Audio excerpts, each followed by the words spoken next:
Hey, what's up guys, it's Deathstalker Synchro here with another Helldivers video. As the title suggests, these are my 3 most used loadouts when playing against each enemy race. While they are very effective, I can't say that they're for everyone. In my case particularly, they fit my playstyle perfectly, which is more of a soloist, all-around, do everything kind of playstyle. So you may notice I stay away from vehicles and tend to stick around certain weapons and stratagems. So let's go ahead and get started. First up, we have the lovable Cyborgs. At the higher difficulties, the greatest threat are the heavily armored IFVs and Warlords, as well as their bullet sponges like the Butchers and Grotesque. Each a challenge in their own way, though I personally find the Hounds to be my downfall in even medium difficulty missions. So for primary weapons, I almost always choose the Patriot Assault Rifle. The high rate of fire absolutely shreds Cyborgs with ease. This even includes the Grotesque. I do wish it was more effective against the Butchers, but that's a small price to pay. What you do want to keep in mind is that the rapid fire does lead to you running out of ammo relatively fast. Now when I don't use the Patriot, I use the Justice. The unstoppable rounds are amazing. Personally, I even feel that the time to kill when using the Justice against a Butcherer is much faster than the Patriot, but it also feels as if it takes longer to kill the Grotesque. Once again, this is my personal opinion. Now moving on to stratagems. First and foremost is the resupply stratagem. We all know the Patriot and Justice dump ammo incredibly fast, and as such you'll need resupply stratagems. Another favorite of mine is the shield pack generator, or what I like to call the bubble shield. While it is awesome that the bubble shield absorbs damage and protects you, I really use it for combating the Hounds and Butcherers. When the shield is still active, it not only shields you from damage but also negates flinching. So if a Butcherer happens to get a swing or two in before you turn tail, you don't flinch and increase your chances of making it out safely. As for the Hounds, while the shield is active, they won't charge at you like they usually do. Instead, they walk up. This takes the stress off of having to prioritize dealing with them. When it comes to those nasty armored units like the IFVs and Warlords, I use my Rec 6 Demolishers. These things are highly destructive, and you get 5 of them with each call-in, though the cooldown is short enough that I end up having 1 or 2 left over when it's time to call in another batch. But should things get a little crowded, I always have my close air support stratagem. The beauty of the close air support stratagem is that it starts off with a gun run similar to the strafe and run stratagem. This chews up all the infantry, and then the gun run is followed by a series of anti-tank rockets. If I had to gauge their damage, it's more like the commando missile launchers. This mix of both anti-infantry and then anti-armor weaponry is great for gunning a horde of angry aliens. The only downside is the lengthy cooldown, which is why I always bring my stratagem priority perk.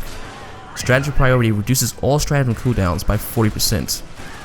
While I could go with the displacement field, I just don't trust it enough for my usual loadouts. But with stratagem priority, I make the close air support a much more useful stratagem and increase the frequency in which I can call in resupply stratagems and demolishers. Next up is the Bugs. The Bugs are practically entirely melee units, and as such I try to keep my distance from them as much as possible. It's also worth noting that practically all the Bugs are armored, which is why I rely on my Justice Assault Rifle more here. As I said in plenty other videos, the Justice fires high damage, armor piercing, unstoppable rounds. It's also one of the highest damage in assault rifles in the game, so it makes short work of the Bugs infantry. Another great weapon that I tend to swap for my Justice is the Sickle. The Sickle is a laser weapon, so I don't need to bring my resupply stratagem. This enables me to bring an additional stratagem. Speaking of stratagems, the stratagems I use for the Bugs are actually identical to the ones I use for the Cyborgs. I still bring the close air support for taking care of mobs, and if I find myself out of demolishers. I still bring the Rec 6 Demolishers to take care of the enemy armor. Though I also bring the bubble shield, it's because I just really hate getting poisoned. It slows you down and enables the other enemies to close in for the kill. And last but not least, I bring the resupply stratagem because my Justice can't spread democracy without ammo. Though if I'm using a Sickle, I won't need the resupply stratagem, so I substitute that for the anti-tank mines. Since the stratagems are identical to my Cyborgs loadout, you can probably already guess that I'm going to bring the stratagem priority perk. After all, with shorter cooldowns, I can call in more stratagems. And last but not least, we have the Luminance.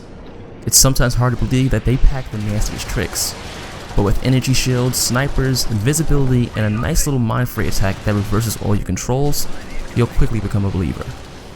Honestly, I will say that I haven't had much experience with the Luminance recently, but when I do play against them, my loadouts usually contain my Justice Assault Rifle. Because why the hell not? Unstoppable rounds are halted by shields, but once the shields go down, the bullet will travel through the enemy and damage the next shield. This isn't the perfect opposition to the Illuminate shields, but I do find no problem with using the Justice. As for stratagems, once again I bring the resupply stratagem. I've already answered why, so I won't repeat that. I also continue to use the bubble shield. It'll block the Mind Fray attack while it's active and even take the full damage of the energetic projectile fired by the high level Luminance. Close air support is once again a great stratagem that I use, but should there be a great focus on defensive objectives, I usually swap this out for anti-tank mines. And the last stratagem is actually the Eat 17 rockets. While demolishers aren't a bad choice, I have for some reason a preference for shooting rockets straight into a council member's face. There's just something beautifully satisfying about that. And then there's stratagem priority. That's honestly all that needs to be said. It reduces my stratagem's cooldowns, so I need that in my life. So that's my loadout for each enemy race, but I will say that I constantly swap out the stratagems depending on the objectives or if I'm playing with other people. Then sometimes I change just about everything in the loadout because I'm bored or there's less demand for serious loadouts, like if I'm helping someone on a lower level. I also tend to bring the AT mines instead of the close air support stratagem if I see multiple defense objectives. While these loadouts are worth trying out, I do recommend testing out other combinations as well. Like I said, these fit my playstyle much more and aren't very team focused. So guys and gals, that concludes this video, though here are 2 videos to assist you in building your very own awesome loadouts. I will of course be uploading more Helldivers videos, so subscribe and stay tuned. Though if you want to be completely in the know, I recommend finding me on Facebook or Twitter. And if you haven't heard yet, I am returning to Twitch, so if you want to see me live, it'd be a great idea to follow me there. All the info is right there on screen, and as always, in the comment section below.